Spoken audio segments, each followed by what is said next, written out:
সবাইকে good evening. এই তো রেডি হয়ে গেছি, মন্দিরে যাব। মন্দিরে তো আগামীকাল মাসিক সৎসঙ্গ আছে, তাই আনন্দবাজারের জন্য সবজি কাটা আছে। এই যে বেরিয়ে পড়েছি, যাব।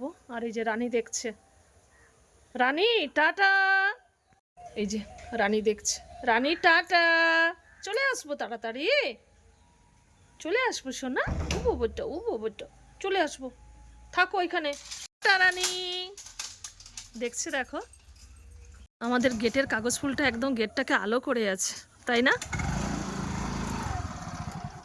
সকাল থেকে কি বৃষ্টি, এখন বিকেলে একটু ওয়েদার ভালো আছে। এই উপযোজনা কেন্দ্রের সাইনবোর্ডটাকে আবার লিখতে হবে গো, লেখাগুলো উঠে গেছে। কি সুন্দর, একদম গেটটাকে আলো করে আছে। এই তো দেখতে দেখতে মন্দিরে এসে পৌঁছে গেলাম। সকাল থেকে এই বৃষ্টি, কিন্তু দুপুরের পর থেকে খুব সুন্দর ওয়েদার। জয় গুরু। তো মায়েরা সব সবজি কাটতে এসছে। আনন্দবাজারের দিকে যাচ্ছি, ওখানে মায়েরা সব সবজি কাটছে। আমাদের মন্দিরের পুকুর, আজকে বৃষ্টির জন্য গাছপালাগুলো একদম পরিষ্কার হয়ে গেছে। পুকুরের চারধারে বাঁধানো আর গাছ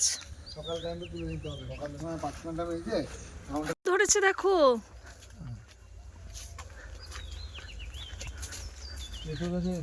মন্দিরের পেছনের সাইড, মন্দিরের ঠিক পেছনে এই যে পুকুর। এখানে সব সবজি চাষ হয়। সাইড দিয়ে গেলেই আমাদের আনন্দবাজার, ওখানে সবজি কাটা হচ্ছে। এই যে এখানে সবজি কাটা হচ্ছে। আমিও এসে মায়েদের সঙ্গে এই যে আলু কাটতে বসে গেছি। আগামীকাল আনন্দবাজারে হবে ডাল, একটা সবজি, চাটনি। এই যে সব মায়েরা মিলে আমরা সবজি কাটছি।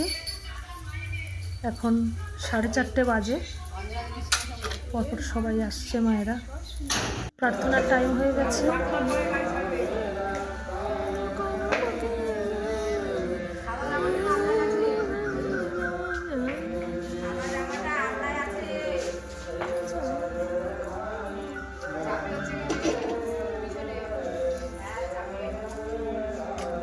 এই যে সবজি কাটার পর সব মায়েরা এই যে আলু ভাজা দিয়ে মুড়ি খেতে খেতে বাড়ি ফিরছি। কি সুন্দর লাগছে। এখন 7:30 বাজে। এই যে সব মায়েরা আসছে পেছনে। ভিডিওটি আজ এ পর্যন্তই, আবার পরের ভিডিওতে দেখা হবে। সবাইকে জয় গুরু।